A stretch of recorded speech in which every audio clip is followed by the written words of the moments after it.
जैसा कि हम जानते हैं अभी के प्रेजेंट सिनेरियो में कॉम्पिटिटिव एग्जाम्स में करंट अफेयर्स का क्या इंपॉर्टेंस है, क्या महत्व है, इस बात से हम भली भांति परिचित हैं। दोस्तों, जैसा कि मैंने कहा था, यहाँ पर स्पीडी, परीक्षा मंथन और प्रतियोगिता दर्पण, ये तीन मैगजीन्स को अच्छे से कवर कराकर आपको एग्जाम से पहले पहले तक दे दिया जाएगा। आपको केवल वीडियो को देखना है। इसके पीडीएफ को डाउनलोड करने के लिए आपको टेलीग्राम चैनल से जुड़ना होगा। टेलीग्राम चैनल का लिंक डिस्क्रिप्शन में दे दिया जाएगा। आज हम देखेंगे परीक्षा मंथन लक्ष्य सीरीज के दूसरा संस्करण लक्ष्य 2 का हाइलाइट्स। उसमें हम राष्ट्रीय परिदृश्य का पार्ट 1 देखेंगे। आप किसी भी कॉम्पिटिटिव एग्जाम्स की तैयारी कर रहे हो, चाहे वह स्टेट लेवल का कोई पीसीएस एग्जाम हो, बीएसएससी हो, जेएसएससी हो, एसएससी सीजीएल हो, रेलवे बैंक, तो उसके लिए परीक्षा मंथन को देखा जा सकता है। स्पीडी है और प्रतियोगिता दर्पण। अगर हम करंट अफेयर्स को हल्के में नहीं लेना है, करंट अफेयर्स को हल्के में नहीं लेना है, तो यहां से तीनों मैगजीन्स को अच्छे से कवर करना ही होगा। तो चलिए स्टार्ट करते हैं राष्ट्रीय परिदृश्य का पार्ट 1। जैसा कि मैंने आपको कहा, इसके पीडीएफ को अगर आपको डाउनलोड करना है तो आपको करना होगा परीक्षा हॉल 247 टेलीग्राम चैनल है, उससे जुड़ना होगा। देखिए, राष्ट्रीय परिदृश्य में जो भी यहाँ पर न्यूज दिए गए हैं, जो टॉपिक्स दिए गए हैं, उसको देख लेते हैं। पहला है असम मेघालय सीमा विवाद, सांसद आदर्श ग्राम योजना, सरकारी योजनाओं में गांधीवादी आदर्शों का पालन, भारतीय डेटा नीति का मसौदा, भारतीय डिजिटल कृषि, बीजिंग ओलंपिक का कूटनीतिक बहिष्कार, सौर ऊर्जा में राजस्थान ने प्रथम स्थान पाया, जम्मू कश्मीर में परिसीमन आयोग की स्थापना, अमर जवान ज्योति का राष्ट्रीय युद्ध स्मारक ज्योति में विलय, मिसाइल निर्यातकों के क्लब में शामिल हुआ भारत, पढ़े भारत अभियान, सामरिक पेट्रोलियम भंडार के इस्तेमाल का फैसला, कैदी का मनोवैज्ञानिक मूल्यांकन अनिवार्य, जनगणना के लिए कुछ नियम दिए गए हैं, फसलों की इलेक्ट्रॉनिक खरीद, वैश्विक पारंपरिक औषधि केंद्र, राष्ट्रीय भूमि मुद्रीकरण नियम, मिसाइल हादसा, और भी जो हम लोग आज यहां तक देखेंगे। और उसके बाद पार्ट 2 में यहां से जो भी यहां टॉपिक्स दिए गए हैं उसको कवर करेंगे, जो न्यूज यहां पर दिए गए उसको कवर करेंगे। तो चलिए देखते हैं। सबसे पहले यहां पर परीक्षा मंथन लक्ष्य 2 2022 का राष्ट्रीय परिदृश्य में असम मेघालय सीमा विवाद समझौता। असम और मेघालय के बीच जो सीमा विवाद 885 किलोमीटर, देखिए यहां पर जो इंपॉर्टेंट फैक्ट है, जो इंपॉर्टेंट आपके लिए है, वो यहां पर समराइज करके दिया गया है और समरी ही आपको बताया जाएगा। कुछ पॉइंट जो भी इंपॉर्टेंट होगा उसी को कराया जाएगा, जिससे कि आपको आसानी होगी इसे रिवाइज करने में। देखिए, 885 किलोमीटर लंबा सीमा विवाद असम और मेघालय के बीच चल रहा है। देखिए, आप जानते होंगे नॉर्थ ईस्ट के बारे में, तो नॉर्थ ईस्ट में जो 7 स्टेट हैं, तो उसमें सबसे बड़ा स्टेट कौन सा है? असम है। ये बात तो आप जानते ही होंगे, असम सबसे बड़ा स्टेट है। और असम से नॉर्थ ईस्ट के अरुणाचल प्रदेश हो गया, चाहे आपका नागालैंड हो गया, नागालैंड के नीचे आपका मणिपुर है, मणिपुर के नीचे मिजोरम है, मिजोरम इधर त्रिपुरा भी, यहाँ असम है, और असम के नीचे है मेघालय। तो असम और मेघालय के बीच 885 किलोमीटर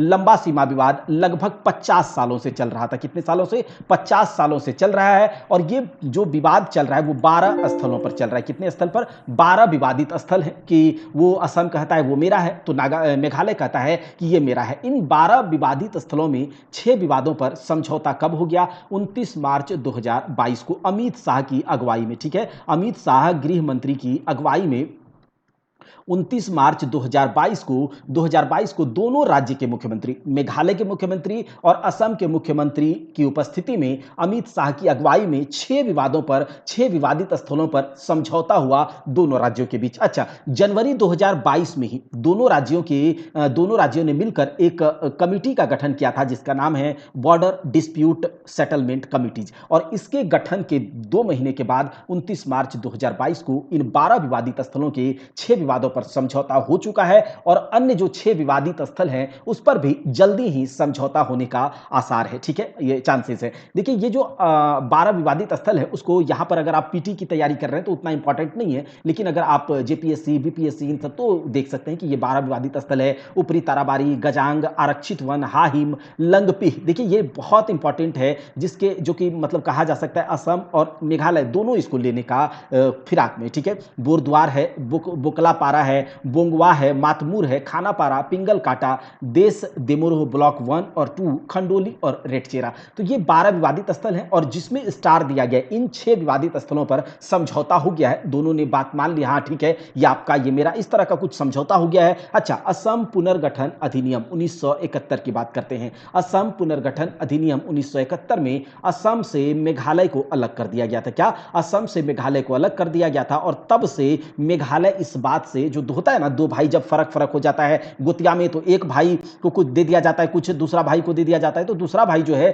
खुश नहीं रहता है, कहता है हमारे साथ जो है न्याय नहीं हुआ है, अन्याय हुआ है, हम हमारा है ये चीज उसको दे दिया। तो इस तरह का विवाद राज्यों में चलता है, देशों में चलता है, इंटरनेशनल लेवल से हर तरफ चलता है। तो वही असम और मेघालय, मेघालय जो है इस फैसले से खुश नहीं था और तब से लेकर के अभी तक असम और मेघालय के बीच 12 विवादित स्थलों पर समझौता है। और याद रखिएगा, असम चूंकि नॉर्थ ईस्ट का बहुत बड़ा स्टेट है, ठीक है, असम जो है नॉर्थ ईस्ट का बहुत बड़ा स्टेट है। अगर देखें तो ये आपका असम और असम के नीचे मेघालय, इधर आपका अरुणाचल प्रदेश है, इधर आपका उसके नीचे नागालैंड है, मणिपुर है, मिजोरम है, त्रिपुरा है। तो नागालैंड और मणिपुर के बीच और अरुणाचल प्रदेश के बीच ये असम है। तो अरुणाचल प्रदेश, नागालैंड, मिजोरम के बीच भी असम का विवाद चलता है, बॉर्डर डिस्प्यूट है, सीमा विवाद है, और जिसमें कि मिजोरम के साथ इसका सीमा विवाद लगभग खत्म हो चुका है। चलिए आगे हम लोग देखते हैं ये सांसद आदर्श ग्राम योजना। दूसरा जो न्यूज है वो है सांसद आदर्श ग्राम योजना। साल 2009 की बात है, उस समय सांसद आदर्श ग्राम योजना जो है प्रधानमंत्री आदर्श ग्राम योजना के नाम से शुरू हुआ था, लेकिन 2014 से इसके ऊपर कार्य करना शुरू किया गया। देखिए, सांसद आदर्श ग्राम क्या होता है? एक ऐसा गांव बनाना, एक ऐसा ग्राम बनाना, एक ऐसा विलेज बनाना जिसमें कि हर तरह की बुनियादी सुविधाएं हो, हर तरह का बेसिक जो फैसिलिटीज हो उस गांव में हो, जो उसमें प्रोडक्टिविटी हो, लोगों का जो डेवलपमेंट हो वो थोड़ा अच्छा हो, लोग अच्छे से खाए पिए, लोगों के बीच समानता ना हो, लोग एक दूसरे से एकजुटता के साथ रहे, एक सामाजिक पूंजी डेवलप फॉर्मेट में रहे, स्थानीय शासन सही तरीके से हो, अच्छे स्कूल हो। तो इस प्रकार की जो सुविधाएं हैं ये आपके आदर्श ग्राम को दर्शाती हैं। और ये सब सुविधाएं, ये सब जो आदर्श ग्राम को जो दर्शाती हैं, ये जो पैरामीटर्स हैं, इस ये हर एक ग्राम में होना चाहिए। ऐसा 2025 तक एससी बाहुल यानी कि शेड्यूल्ड कास्ट बाहुल्य, जहां पर ज्यादा शेड्यूल्ड कास्ट के लोग जो गांव है उसको आदर्श ग्राम बनाने का उद्देश्य है इस सांसद आदर्श ग्राम योजना के तहत। इस ग्राम योजना का पहला चरण में, सांसद ग्राम आदर्श योजना जो 2014 से इसका काम शुरू हुआ, इसके पहले चरण में 11 राज्यों के, याद रखिएगा 11 राज्यों के 8,370 गांव में लगभग 8,370 गांव को आदर्श ग्राम लगभग बनाने का काम हो चुका है। और 11 जुलाई 2022 तक आदर्श गांव की घोषणा कर दी जाएगी। देखिए, 11 राज्यों के 8,370 गांव को लगभग आदर्श ग्राम बनाया जा चुका है, उसके पैरामीटर्स को फुलफिल कर दिया गया है। और 11 जुलाई 2020 तक इन गांवों को आदर्श गांव के नाम पर घोषित कर दिया जाएगा। और आजादी, ये जो किया जाएगा किसके तहत? आजादी के अमृत महोत्सव कार्यक्रम के तहत।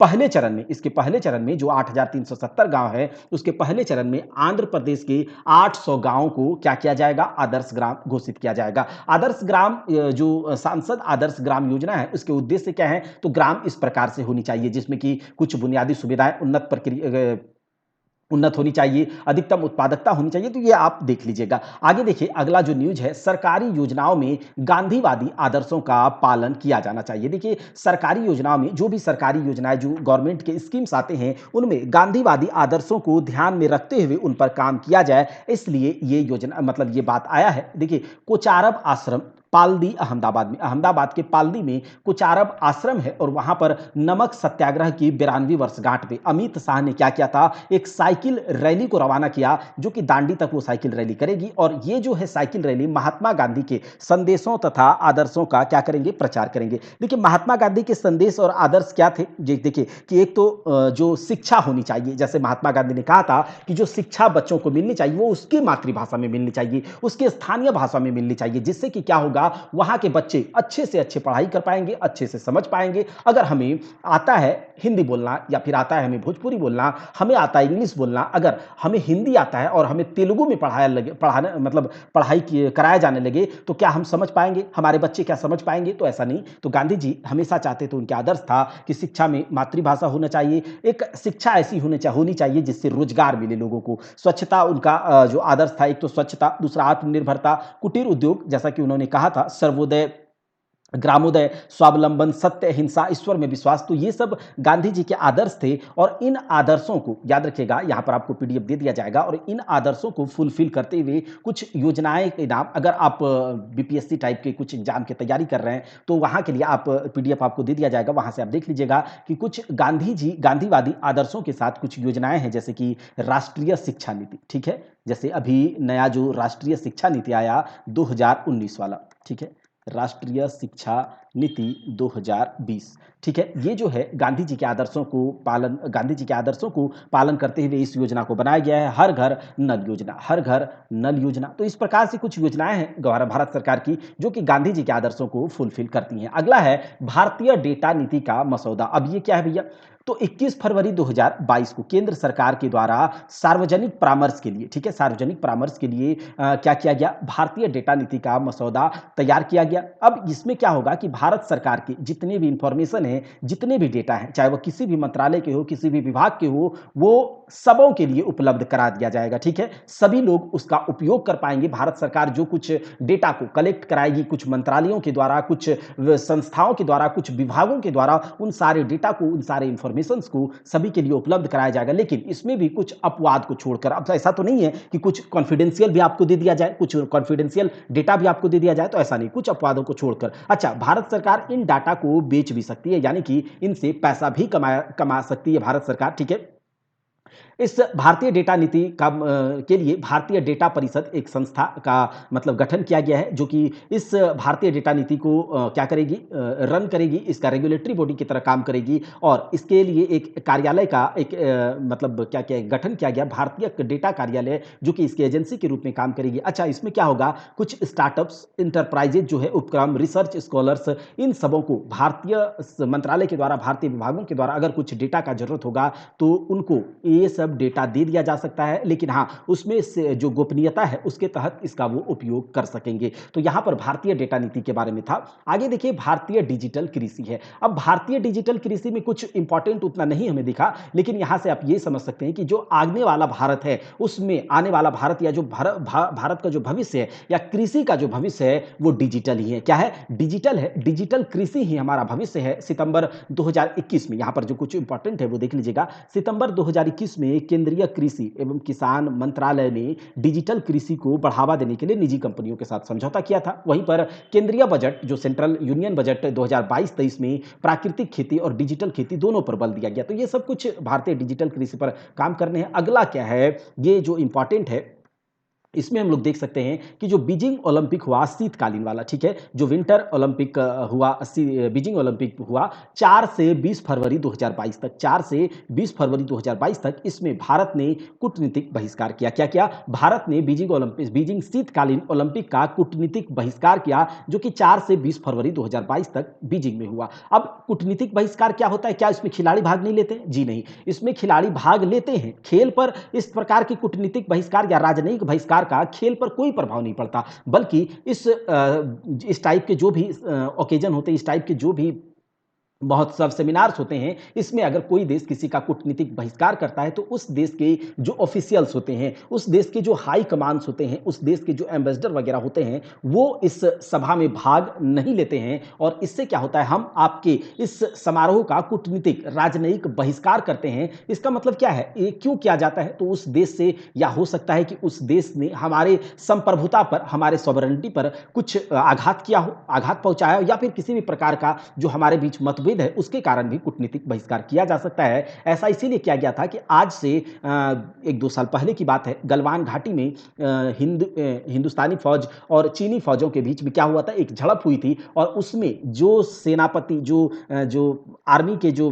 हेड थे, जिसका नाम था की फाबाओ, याद रखिएगा, की फाबाओ, तो इसने क्या किया था, इसकी अगुवाई की थी इस झड़प का, और इसको क्या किया है, बीजिंग ओलंपिक, शीतकालीन ओलंपिक में जो ध्वजवाहक के रूप में वहाँ के जो गवर्नमेंट ने ध्वजवाहक के रूप में इसी को क्या किया है, सेलेक्ट किया है। तो इस कारण से भारत को लगा कि ये हमारे विरुद्ध है, ये हमारे खिलाफ है, ये हमारे संप्रभुता के खिलाफ है, इसीलिए उसने कूटनीतिक बहिष्कार किया, राजनयिक बहिष्कार किया और इसी के साथ इसका सपोर्ट किया है भारत की कूटनीतिक बहिष्कार का अमेरिका, ब्रिटेन, कनाडा, जर्मनी ने भी इसके राजनयिक बहिष्कार, कूटनीतिक बहिष्कार का सपोर्ट किया और इसने भी क्या कहा कि हम भी आपके बीजिंग शीतकालीन ओलंपिक का कूटनीतिक बहिष्कार करते हैं, हम भारत के संप्रभुता को सपोर्ट करते हैं, आप इस प्रकार से नहीं कर सकते हैं कि आप की हवाओं को वहां पर ध्वजवाहक के रूप में आप मतलब सब प्रमोट कर दे, ऐसा नहीं कर सकते आप। तो इसीलिए बीजिंग शीतकालीन ओलंपिक का भारत में क्या भारत ने भी कूटनीतिक बहिष्कार किया, साथ ही साथ राजनयिक अमेरिका, ब्रिटेन, कनाडा, जर्मनी ने भी किया, ये याद रखिएगा। अब देखिए सौर ऊर्जा में, सोलर एनर्जी में राजस्थान प्रथम स्थान पर आया, ये फरवरी 2022 की बात है, फरवरी 2022 की बात है। सौर ऊर्जा में, सोलर एनर्जी में राजस्थान 2000 फर्स्ट स्थान पर आया, प्रथम स्थान पर। और कितने मेगावाट इसने सोलर एनर्जी को विकसित किया है, तो 10,506 मेगावाट सोलर एनर्जी को विकसित करके ये टॉप पर रहा, इस फर्स्ट स्थान पर रहा। अच्छा, इस रिपोर्ट को कौन जारी करता है कि कौन सोलर एनर्जी में प्रथम स्थान पर है, दूसरे स्थान पर है? तो इस रिपोर्ट को जारी करता है केंद्रीय नवीकरणीय ऊर्जा मंत्रालय ने। केंद्रीय नवीकरणीय ऊर्जा मंत्रालय के द्वारा ये रिपोर्ट जारी किया जाता है। दूसरे स्थान पर कर्नाटक रहा तथा तीसरे स्थान पर गुजरात रहा। देखिए यहां पर आपको समरी करके, यहां पर जो भी इंपॉर्टेंट है वो आपको बता दिया जाएगा। अगर कुछ बुक से लिया जाएगा तो उसके भी पॉइंट्स आपको बता दिए जाएंगे, बस आपको उतना ही देखना है। अगर आप इसके नोट्स को लेना चाहते हैं तो फिर से वही आपको करना होगा कि आपको क्या करना होगा, पीडीएफ डाउनलोड करना होगा। कहां से? टेलीग्राम चैनल से। अब देखिए जम्मू कश्मीर में परिसीमन आयोग का स्थापना हुआ, गठन किया गया। अब परिसीमन क्या होता है? जब भी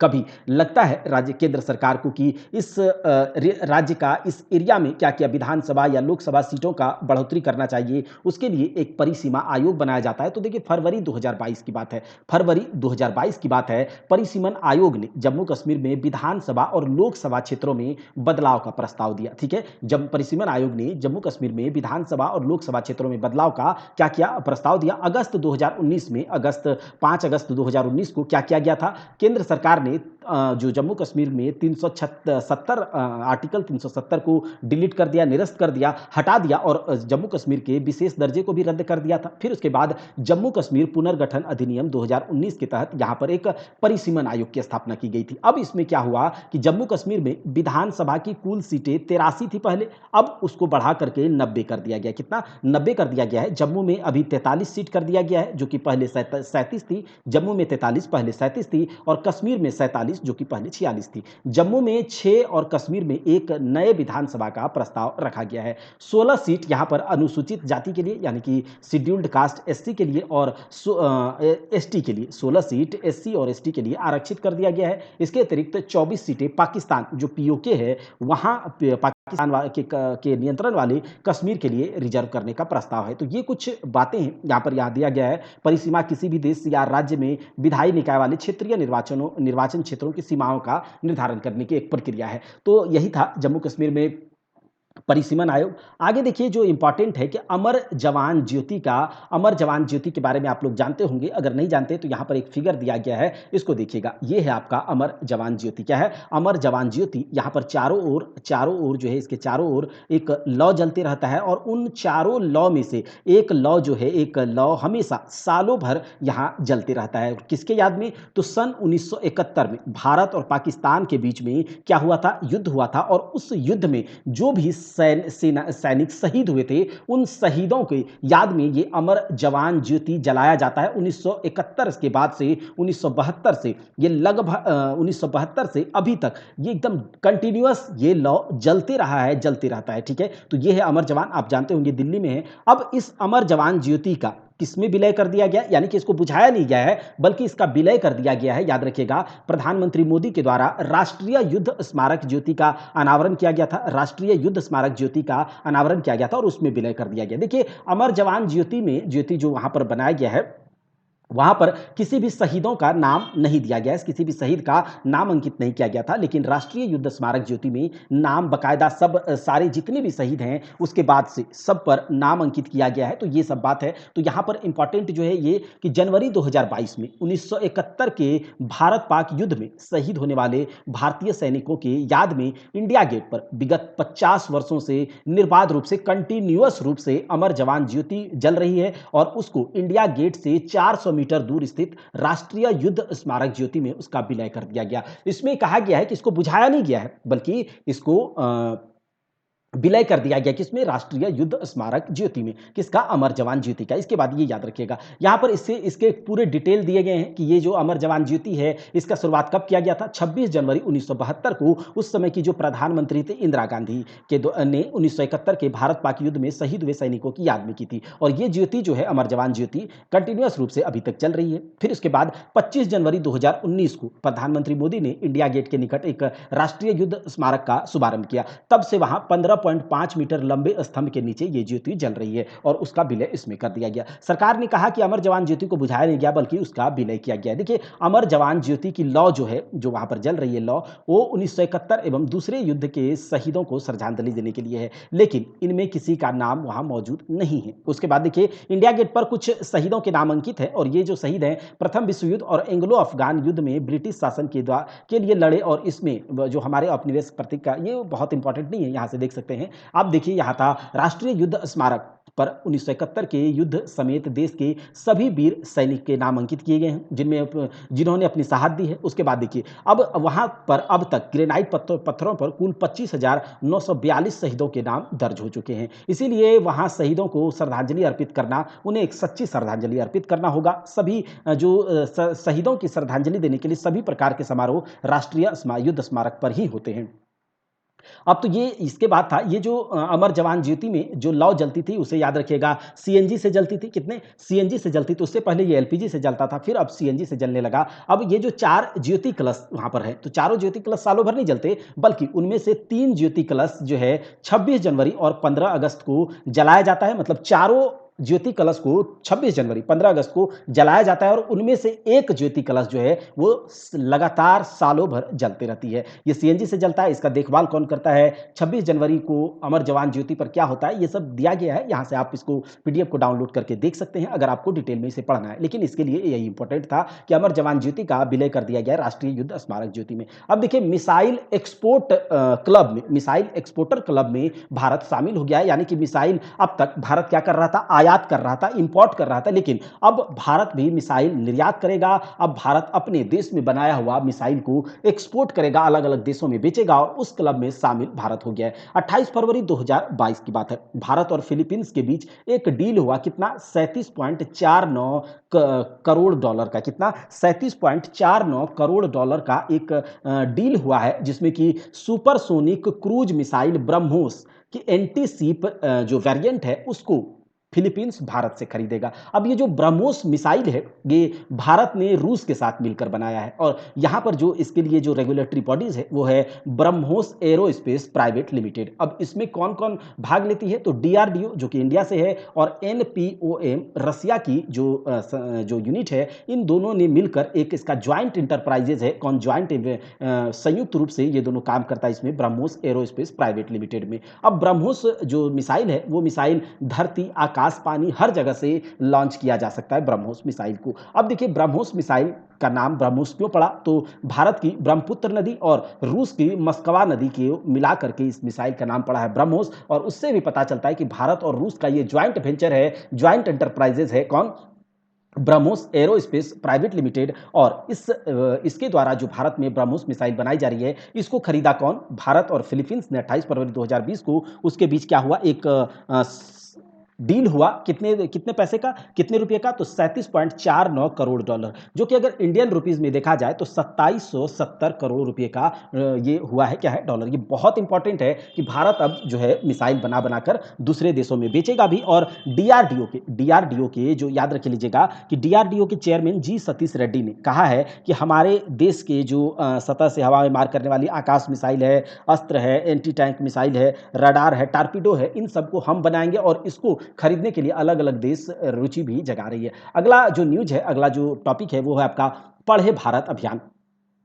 1 जनवरी 2022 को 1 जनवरी 2022 को सेंट्रल कैबिनेट शिक्षा मंत्रालय के द्वारा, ठीक है, शिक्षा एजुकेशन मिनिस्ट्री के द्वारा एक अभियान की शुरुआत करी गई जिसका नाम था 1 जनवरी 2022 को पढ़े भारत अभियान, ठीक है। और ये अभियान 100 दिनों तक लगातार चलने वाला था, ठीक है। ये अभियान 100 दिनों तक लगातार चला और ये जो है कब से इसका शुरुआत हुआ था, 1 जनवरी 2022 से लेकर के 10 अप्रैल 2022 तक ये अभियान चला है। इस अभियान में क्या था कि जो बच्चे हैं, अब गांव समाज के जो बच्चे हैं उनमें किस प्रकार से पढ़ाई के प्रति रुचि आ पाए, कैसे उन लोग का किस प्रकार से पढ़े इस प्रकार से कि उसके दिमाग में डायरेक्ट छपे, अपनी भाषा में, अपनी मातृभाषा में एक उसका जो एक क्रिएटिविटी है, उसका सोच किस प्रकार से, चाहे वह लिखित रूप से हो चाहे वह मौखिक रूप से हो, उसकी क्षमता को विकसित करने के लिए पढ़े भारत अभियान की शुरुआत जो है 100 दिनों का एक अभियान था, शिक्षा मंत्रालय के द्वारा शुरू किया गया था। और इसमें कहा गया कि इस अभियान में हम ही मतलब टीचर भाग नहीं लेंगे बस, बल्कि इस अभियान में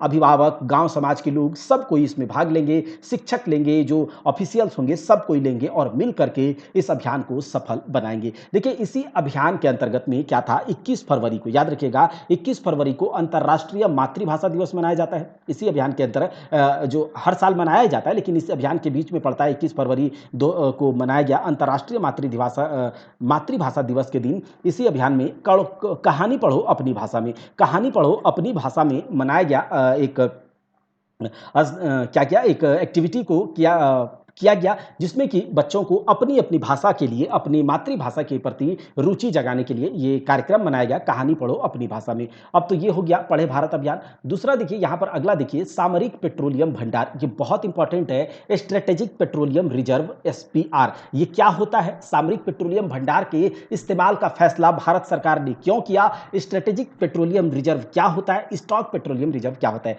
देखिए ये एक प्रकार का स्टॉक होता है SPR, स्ट्रेटेजिक पेट्रोलियम रिजर्व। अब ये हर एक देश के पास अपना SPR होता है, स्ट्रेटेजिक पेट्रोलियम रिजर्व। ये क्या करता है कि जब कभी क्या होगा, जैसे हम किसी देश से पेट्रोलियम खरीदते हैं, पेट्रोलियम क्रूड ऑयल खरीदते हैं, कच्चा तेल खरीदते हैं, यहाँ पर उसका प्रसंस्करण करते हैं, पेट्रोल होता है, डीजल होता है। तो अगर किसी कारणवश उन सब वो देश जिससे हम पेट्रोल खरीदते हैं, अगर वो अचानक से मना कर दे, कोई कारण से हमारे बीच मतभेद हो जाए या फिर उस देश में युद्ध छिड़ जाए, बहुत सारे रीजन हो सकते हैं, अगर किसी प्रकार से पेट्रोलियम का जो सप्लाई है वो बंद हो जाए तो क्या हमारा देश रुक जाएगा, ट्रांसपोर्टेशन यहाँ पर रुक जाएगा। तो हर एक देश ने, सबसे पहले ये SPR की शुरुआत किसने करी थी, USA ने, यूनाइटेड स्टेट्स ऑफ अमेरिका ने, और उसके बाद हर एक देश को कहा कि हर एक देश के पास अपना स्ट्रेटेजिक पेट्रोलियम रिजर्व होना चाहिए, जिसमें कि वो देश अपने लिए क्या करे, पेट्रोलियम को रिजर्व करके, क्रूड ऑयल को रिजर्व करके रखे कि कहाँ पर, अंडरग्राउंड। ये भी बोला था कि इसे अंडरग्राउंड जो भूमि के नीचे इसको रिजर्व करके रखना चाहिए। तो भारत के पास भी अपना SPR है, मतलब स्ट्रेटेजिक पेट्रोलियम रिजर्व, और इसमें भारत ने कहा है कि हम अपने स्ट्रेटेजिक पेट्रोलियम रिजर्व से 5 मिलियन बैरल तेल इस्तेमाल करेंगे। और ये जो फैसला है क्यों लिया गया, तो ओपेक, जो कि आप जानते होंगे, जो ओपेक कंट्रीज हैं, अब ये जो ओपेक है ये एक ऑर्गेनाइजेशन है पेट्रोलियम एक्सपोर्ट करने की कंट्रीज का। ये इसका क्या होता है, जो फुल फॉर्म होता है वो होता है आपका organisation of the petroleum exporting countries, organisation of the petroleum exporting countries. तो ये जो ओपेक देश के जितने भी कंट्रीज हैं, इन देशों के तेल उत्पादन को, ये देश क्या कर रहे हैं अभी कि अपने तेल उत्पादन को कम करने का फैसला कर लिया है कि अगर उत्पादन कम होगा, देखिए अगर क्या होगा, प्रोडक्शन अगर कम होगा तो क्या होगा, प्रोडक्शन कम होगा तो डिमांड जो है इसका सप्लाई क्या हो जाएगा, सप्लाई इसका कम हो जाएगा। और सप्लाई कम होगा लेकिन डिमांड तो ज़्यादा ही रहेगा, सप्लाई कम हो जाएगा लेकिन डिमांड तो ज़्यादा ही रह जाएगा, उधर से सप्लाई कम डिमांड ज़्यादा, तो बताइए प्राइस क्या होगा, वो बढ़ जाएगा। तो ये जो फैसला लिया गया है ओपेक प्लस देशों के साथ कि हम क्या करेंगे, उत्पादन कम करेंगे, और कम उत्पादन करेंगे, आपका डिमांड बढ़ेगा तो प्राइस हम बढ़ा करके पैसा लेंगे ज़्यादा से ज़्यादा। तो इसी फैसले के विरोध में भारत ने कहा है कि हम अपने स्ट्रेटेजिक एसपीआर का जो स्ट्रेटेजिक पेट्रोलियम रिजर्व है उसका यूज करेंगे। तो वर्ष 2016 से ही ओपेक प्लस जो ग्रुप है उसके देश और रूस के नेतृत्व में 10 अन्य देशों के साथ मिलकर अपने तेल उत्पादन को निर्धारित मात्रा जितना करना चाहिए उतना जो है तेल उत्पादन नहीं कर रहा है, नहीं करने का प्रयास कर रहा है। और इससे क्या होगा, तेल की मांग में अपेक्षा मतलब तेल की डिमांड बढ़ेगा लेकिन उतना सप्लाई नहीं होगा, तो प्राइस जो कीमत है उसको वो बढ़ जाएगा। तो इसके विरोध में क्या है, अमेरिका है, भारत है, चीन है, जापान है, दक्षिण कोरिया, इसने कहा है कि हम अपने तेल भंडारों से तेल इस्तेमाल करेंगे। ठीक है, फैसला कर लिया है। और यह प्रतिक्रिया जो है तेल की बढ़ती कीमतों को कम करने का एक साझा प्रयास है। आगे देखिए एसपीआर क्या होता है, तो इसके बारे में हमने बता ही दिया कि यह एक प्रकार का स्टॉक होता है, एक विशाल स्टॉक करके रखते हैं हर एक देश। ठीक है, और ये इसके बारे में बता दिया भारत के जो एसपीआर है वो कितना। तो इस कार्यक्रम के पहले चरण में भारत सरकार ने 3 स्थानों पर जैसे 5.33 मिलियन मीट्रिक टन, याद रखिएगा, मिलियन मीट्रिक टन की कुल क्षमता के साथ सामरिक पेट्रोलियम भंडारण की सुविधाएं स्थापित की हैं। जैसे कि विशाखापट्टनम में इसके पास कितना स्टोरेज होगा, 1.33 मिलियन मीट्रिक टन। और मंगलोर जो कि कर्नाटक में है इसका होगा 1.5 मिलियन। और इसके दूसरे चरण में क्या होगा, उड़ीसा के चांडीखोल में 4 एमएमटी मिलियन मीट्रिक टन, और कर्नाटक के पाडूर में 2.5 मिलियन मीट्रिक टन, कुल मिलाकर 6.5 मिलियन मीट्रिक टन क्षमता का एक एसपीआर स्थापित किया जाएगा, इस जो स्ट्रेटेजिक पेट्रोलियम रिजर्व है, और इसके लिए सरकार ने मंजूरी दे दी है। तो ये आपने समझ लिया होगा स्ट्रेटेजिक पेट्रोलियम रिजर्व। अब यहाँ पर एक न्यूज आ रहा है कि कैदी का, जो कि जेल में कैदी है, उसका मनोवैज्ञानिक, उसका साइकोलॉजिकल मूल्यांकन किया जाएगा, उसका साइकोलॉजिकल मतलब उस पर ध्यान रखा जाएगा, ऑब्जर्वेशन किया जाएगा। ये हर एक कैदी पर अनिवार्य कर दिया है। तो देखिए अदालत ने कहा है, सुप्रीम कोर्ट या फिर जो भी, इसने कहा है कि देखिए अगर किसी कैदी को रेयरेस्ट ऑफ रेयर वाला जो सजा दे दिया जाए, जैसे मौत का सजा दे दिया जाए, अब उसको मौत का सजा देने के बाद, मौत का सजा मिल चुका है, तो उस कैदी का मनोवैज्ञानिक मूल्यांकन भी करा जाएगा कि वो जो कैदी है क्या सच में मौत की सजा के काबिल है, क्या उसे मौत का सजा सही में मिलना चाहिए, क्या वह सच में इस प्रकार का अपराधी है। उसका अगर साइकोलॉजिकल ऑब्जर्वेशन किया जाए तो ये सब निकल करके आ सकता है। तो यही है, इसका मूल्यांकन अनिवार्य कर दिया गया है। अब अगला जो न्यूज है वो है आपका जनगणना के लिए कुछ नियम। देखिए सेंसस अभी होने वाला है, 2021 में ही होने वाला था लेकिन कोरोना के कारण नहीं हुआ, तो आने वाले दिनों में होने वाला है। उसको लेकर के 11 मार्च 2022 को जनगणना अधिनियम 1990 में कुछ संशोधन किए गए हैं। क्या किए गए हैं, 11 मार्च 2022 को जनगणना अधिनियम 1990 में कुछ संशोधन किए गए हैं। और इसमें क्या क्या करा गया है कि एक तो जनगणना जो सेंसस होगा उसमें इलेक्ट्रॉनिक फॉर्म आएगा। जैसे इलेक्ट्रॉनिक डिजिटल है तो हर कुछ डिजिटल है, तो डिजिटल इसको भी करा जाए, इलेक्ट्रॉनिक फॉर्म। और दूसरा स्वगणना, मतलब सेल्फ काउंट, लोग जैसे जा करके घरों में आते हैं जनगणना करने के लिए, गणना करने के लिए कुछ टीचर्स वगैरह आते हैं और वो आपसे पूछते हैं आपके घर में कितने बच्चे हैं, आपके घर में कितने पेड़ हैं, आपके घर में कितने गाय हैं, कितने पशु हैं, ये सब पूछा जाता है। तो यहाँ पर एक इलेक्ट्रॉनिक फॉर्म आएगा। ठीक है, उस पोर्टल पर आपको जा करके खुद से उन सारे एंट्रीज को भर करके आप सबमिट कर सकते हैं। ऐसा कुछ नियम यहाँ पर बनाया गया है और कुछ संशोधन किया गया है जनगणना अधिनियम 1990 में, ये सब शामिल किया गया है। देखिए जनगणना अधिनियम 1948 के धारा 8 में क्या कहा गया है कि गणना करने वाला, कि जो जनगणना करेगा वो जो भी सवाल पूछेगा, मतलब उसको सवाल पूछने की शक्ति दी गई है। और हम लोग जैसे कि जो उत्तरदाता है, हाँ हमारे यहाँ ये है, तो उसको जवाब देना जरूरी कर दिया गया। लेकिन कुछ अपवाद हर जगह होते हैं, तो कुछ एक्सेप्शन को छोड़ के अब आप जा करके उसके कुछ सीक्रेट चीज को पूछने लगेंगे, अरे भैया तुम्हारी माँ को देखे तो वहां पर बताइए ये क्या बात है। तो इस प्रकार का नहीं पूछना है, जो फैक्ट है, जो जेन्युइन इंफॉर्मेशन लेना है उसको आप पूछ सकते हैं, आपको शक्ति दी गई है और उत्तरदाता को इसका जवाब भी देना होगा। ऐसा कहा गया था जनगणना अधिनियम 1948 में। ये जो भी इंपॉर्टेंट यहां पर लगा वो आपको बता दिया गया। अच्छा, संशोधन किसमें किया गया है, तो जनगणना अधिनियम के नियम 6 के 6D एक क्लॉज शामिल किया गया है और उसमें कहा गया है कि व्यक्ति जो है स्वगणना के माध्यम से जनगणना अनुसूची खुद से भरकर जमा कर सकता है। और नियम 5 में भी कुछ बदलाव किया गया है जो कि जनगणना अधिकारियों के काम से जुड़ा हुआ है। तो ये जनगणना से नियम से था। अब एक है फसलों की इलेक्ट्रॉनिक खरीद और बिक्री। तो फसलों का इलेक्ट्रॉनिक खरीद, इसमें जो प्रथम स्थान पर रहा हरियाणा राज्य रहा है। कौन सा, हरियाणा स्टेट रहा है फसलों की इलेक्ट्रॉनिक खरीद में। अब हरियाणा सरकार के द्वारा एक पोर्टल लॉन्च किया गया है जिसका नाम है मेरी फसल मेरा ब्यौरा इलेक्ट्रॉनिक खरीद। ये बहुत इंपॉर्टेंट है, याद रखिएगा, मेरी फसल मेरा ब्यौरा जो इलेक्ट्रॉनिक खरीद पोर्टल है, इसको लॉन्च किया किसने, हरियाणा सरकार ने किया है। और इस पोर्टल के तहत क्या किया जाएगा, एमएसपी पर, यानी कि मिनिमम सपोर्ट प्राइस जो होता है, मिनिमम सपोर्ट प्राइस प्राइस जो न्यूनतम समर्थन मूल्य जिसे कहते हैं, उस मूल्य पर इस राज्य में इस पोर्टल के तहत 14 फसल खरीदे जाएँगे। अब इन 14 फसल में जैसे गेहूँ हो गया, सरसों हो गया, जौ, धान, तो ये इंपॉर्टेंट नहीं है। इन फसलों को मेरी फसल मेरा ब्यौरा इलेक्ट्रॉनिक खरीद पोर्टल के माध्यम से खरीदा जाएगा एमएसपी पर। तो ये फसलों की इलेक्ट्रॉनिक खरीद के बारे में था। अब देखिए अगला जो इंपॉर्टेंट न्यूज़ है वो है आपका वैश्विक पारंपरिक औषधि केंद्र। देखिए पारंपरिक तरीके से जो एक देसी तरीका होता है, जो आयुर्वेदिक तरीका होता है, जैसे कि हमारे देशों में आयुर्वेदिक तरीकों से बहुत पुराने समय से चरक, सुश्रुत, धन्वंतरी बहुत से वैद्य हुए जो कि पारंपरिक तरीके से जो इलाज करते थे और अभी का जो ट्रीटमेंट है वो उसी का देन है। उसी वही सब जो आयुर्वेदाचार्य थे, जो वैद्य थे, ठीक है? अभी के ट्रीटमेंट से वो बहुत डेवलप्ड थे उस समय, ठीक है? लेकिन अभी बात अलग हो गई है, अलग बात है। वही कहता है कि वैश्विक पारंपरिक औषधि केंद्र का उद्घाटन या फिर यहाँ पर स्थापना किया जाएगा भारत में। तो मार्च 2022 में डब्ल्यूएचओ ने भारत को ऐसा कहा और भारत और डब्ल्यूएचओ के बीच एक समझौता हुआ पीएम प्रधानमंत्री मोदी की अगुवाई में। अब गुजरात के जामनगर में, याद रखिएगा, गुजरात के जामनगर में वैश्विक पारंपरिक औषधि केंद्र की स्थापना करी जाएगी। अब ये जो वैश्विक पारंपरिक औषधि केंद्र है, ये किसके अंतर्गत काम करेगा? तो आयुष मंत्रालय के अंतर्गत। और इस औषधि केंद्र का देख रेख करने के लिए एक संस्था बनाया गया है, एक गठन किया गया है जेटीएफ का। किसका? जेटीएफ का, ज्वाइंट टास्क फोर्स का गठन किया गया है। और इसमें कौन कौन शामिल होंगे? तो इस संस्था में भारत सरकार के जो भी स्थायी मिशन है, जिनेवा तथा डब्ल्यूएचओ के प्रतिनिधि इस संस्था में, इस जेटीएफ में, ज्वाइंट एक्शन फोर्स में शामिल होंगे और ये मिल करके इस वैश्विक पारंपरिक औषधि केंद्र का देखभाल करेंगे। अच्छा, इसका उद्देश्य क्या है? वैश्विक पारंपरिक औषधि केंद्र का उद्देश्य क्या? तो एक तो आयुष प्रणाली, जो कि आयुष आयुर्वेदिक तरीके से, जो आयुष तरीके से, जो सिस्टम से दुनिया भर में स्थापित करना, आयुष प्रणालियों को जो रोग का